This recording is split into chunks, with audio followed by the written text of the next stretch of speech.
Com relação aos paralelogramos, um paralelogramo ele também é um quadrilátero, só que diferente dos trapézios que possuem um só par de lados paralelos, os paralelogramos eles vão possuir dois pares de lados paralelos.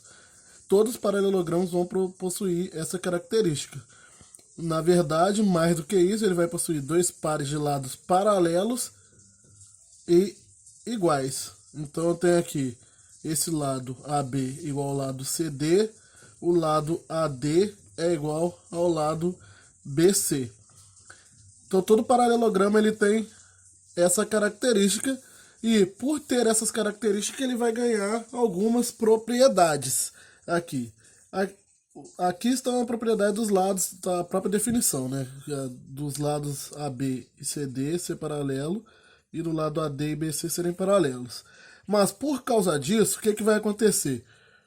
Lembra que se eu tô com uma situação onde eu tenho dois lados paralelos e uma transversal, esses ângulos aqui eu posso dizer que são ângulos, esse e esse, por exemplo, são ângulos colaterais. Então, por exemplo, a soma de A mais D e a soma de B mais C são ambas igual a 180 graus. Para ambos os casos. Uma informação que eu posso tirar aqui. Outra informação é que esse ângulo A, os ângulos opostos de um paralelogramo, qualquer paralelogramo que eu esteja trabalhando, também são iguais. Porque pensa o seguinte, se eu estivesse trabalhando com essas duas paralelas, AB e CD, e olhasse para essa reta aqui como transversal apenas, o que eu teria? Que essa soma é 180, A do ângulo A mais o ângulo D é igual a 180. Agora, ao invés de olhar para essas duas paralelas AB e CD, observa como se estivesse levando em consideração essas paralelas AD e BC. E essa reta aqui como transversal. O que vai acontecer? Esses dois ângulos A e D também são colaterais, então a soma dos dois é 180 também. Se eu levar em consideração essas duas paralelas e essa transversal.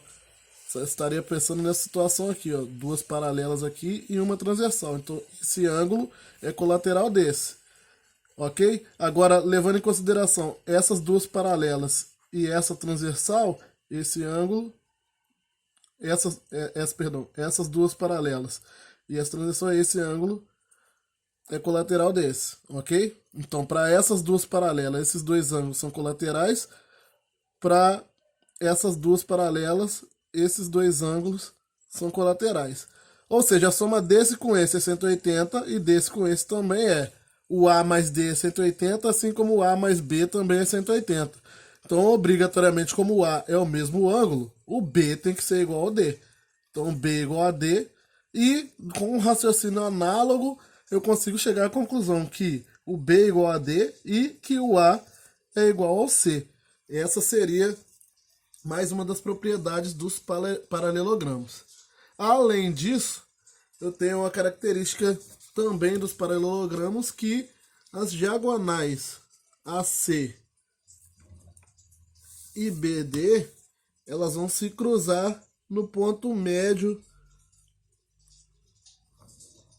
dos segmentos. Esse ponto aqui é o ponto médio das duas diagonais. Ou seja, esse tamanho é igual àquele. Vou botar um M aqui. Então o AM é igual ao CM, assim como o BM é igual ao DM. Por isso, AM igual a CM, BM igual a DM. Por elas se cruzarem no ponto médio. A partir daqui, eu consigo criar três definições para tipos de paralelogramos diferentes. Eu tenho os retângulos. Então eu tenho aqui o retângulo, ele é o paralelogramo que possui ângulos retos. Então todos os ângulos dele são iguais a 90 graus. E além disso, ele vai, para falar a verdade, ele vai possuir os dois pares de lados opostos e paralelos igual ao do paralelogramo, porque ele é um caso especial de paralelogramo. Então os dois lados os pares de lados opostos são iguais e paralelos e os ângulos retos igual a 90 graus. Eu tenho o losango, que é o paralelogramo que possui os 4 lados congruentes. Então, o losango ele vai possuir 4 lados iguais. Então, eu tenho aqui o lado AB igual ao BC, que é igual ao CD, que é igual ao AD. Só que o losango ele tem uma característica ainda a mais aqui. Ele tem a característica de que as diagonais dele vão se cruzar. Quando eu traço as diagonais de um losango, elas vão se cruzar fazendo um ângulo de 90 graus, ou seja, as diagonais são perpendiculares aqui entre si. Isso para todos os losangos. Então aqui, diagonais perpendiculares e bissetrizes. Além de elas serem perpendiculares, elas vão dividir esses ângulos em 2 pedaços iguais. Tanto esses, quanto esse. Ok?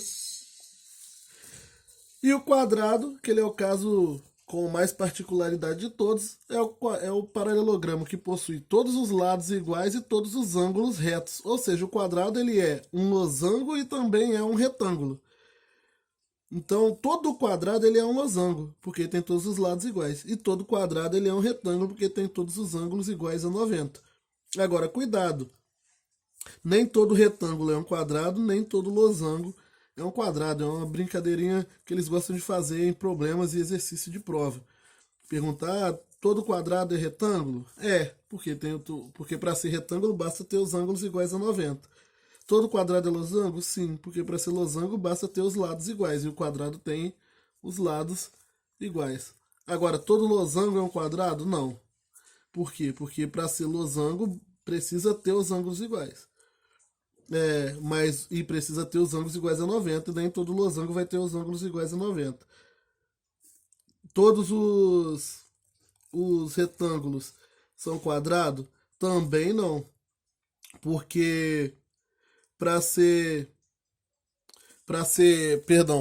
quadrado precisa ter todos os lados iguais e nem todo retângulo vai ter todos os lados iguais, ok?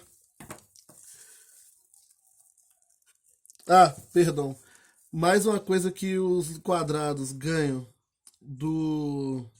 por ser losango e por ser retângulo é que as diagonais dele também vão se cruzar formando ângulo de 90 graus. Afinal, ele é um caso especial de losango. Então, quando eu traçar a diagonal dele aqui, elas vão se cruzar formando um ângulo reto. Gente, perdão nessa aula, não sei se o barulho do esmeril do rapaz aqui do lado saiu na gravação, mas ele ligou o esmeril exatamente no momento que eu achei que ia estar tudo em silêncio e ia poder gravar sem barulho algum.